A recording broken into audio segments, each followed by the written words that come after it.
हमारे 21वीं सेंचुरी में एक नया ट्रेंड है, एज 40 इज न्यू 20। मतलब आज के वक्त में एक 40 साल का आदमी उतना ही जवान है जितना कि 20 साल का। इससे चाहे हम टेक्नोलॉजिकल एडवांसमेंट कहें या अपने सेहत के प्रति लोगों का बदलता नजरिया, जो भी कहें, ये बदलाव बहुत ही अच्छा है और अच्छे के लिए है।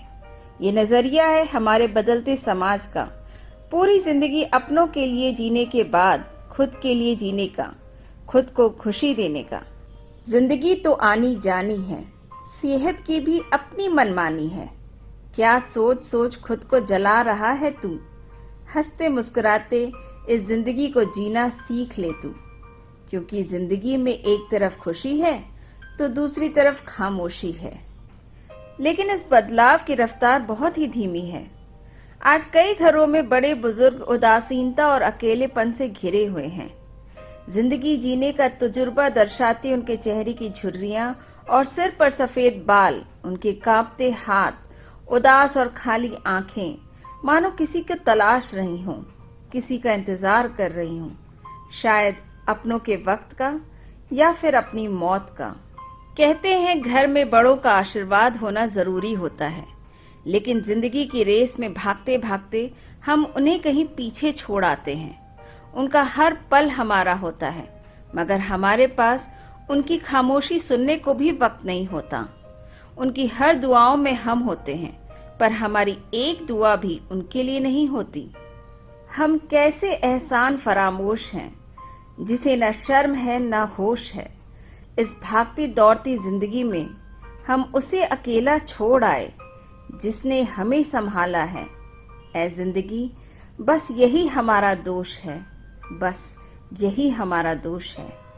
एक ऐसे ही खामोशी से मैं 14 फरवरी 2009 को मेरी शादी के दिन मिली। एक पतला दुबला 5 फुट 8 इंच कद काठी वाला 60-65 साल की उम्र, गोरा रंग और शांत स्वभाव का व्यक्ति, जिनकी बहू होने का सौभाग्य मुझे मिला था।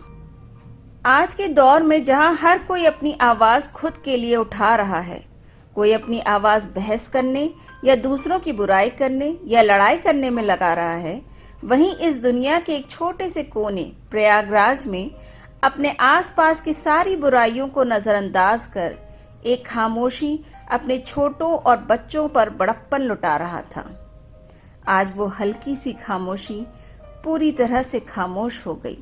23 जून 2015 की सुबह 4:45 बजे मेरे पापा रूपी ससुर का देहांत हो गया।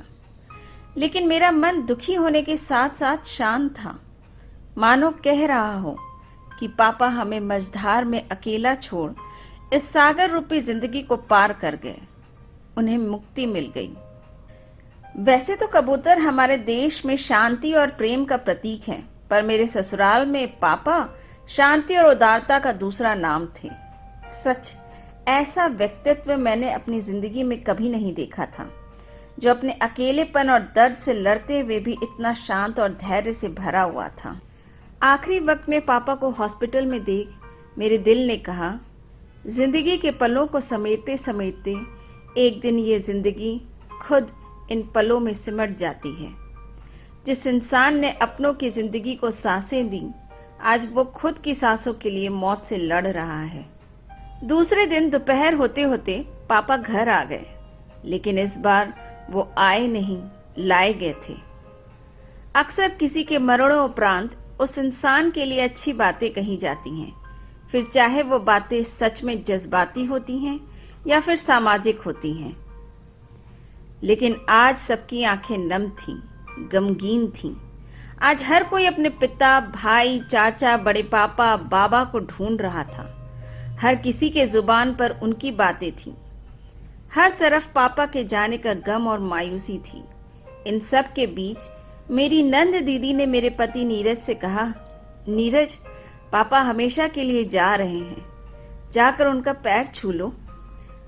अपने पति नीरज के साथ पापा का चरण स्पर्श करते वक्त मैंने नम आंखों से पापा के शरीर को देखा। वो आज सच में खामोश थे, लेकिन उनकी ये खामोशी मानो कुछ कह रही हो।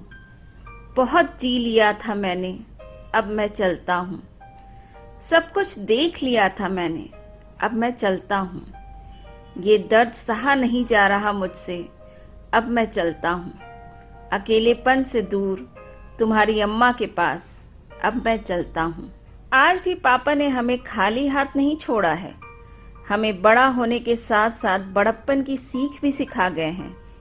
किसी ने कहा तू झेल रहा था, तो किसी ने कहा तू झेला रहा था। सच तो ये है कि तू जिंदगी का सच बता रहा था। जाना तो एक दिन सबको है, कुछ झेल कर या कुछ झेला कर। जरूरी तो ये है दोस्तों कि दुनिया से जाएं तो मन को जीत कर, दिलों को मिलाकर। 5 जुलाई 2015 आज पापा की 13वीं है। कहते हैं आज के दिन मृत इंसान की आत्मा को शांति मिलती है और वो हमेशा के लिए अपने घर और अपनों को छोड़ भगवान में विलीन हो जाता है। मगर पापा, आप हमारे दिल में हमेशा रहोगे। अकेला था तो इस भरी महफिल में, आज तेरे जाने के बाद तेरी यादें इस महफिल की रौनक बन गईं। कुछ कहती थी तेरी आंखें, तन्हा तन्हा रहती थी तेरी आंखें।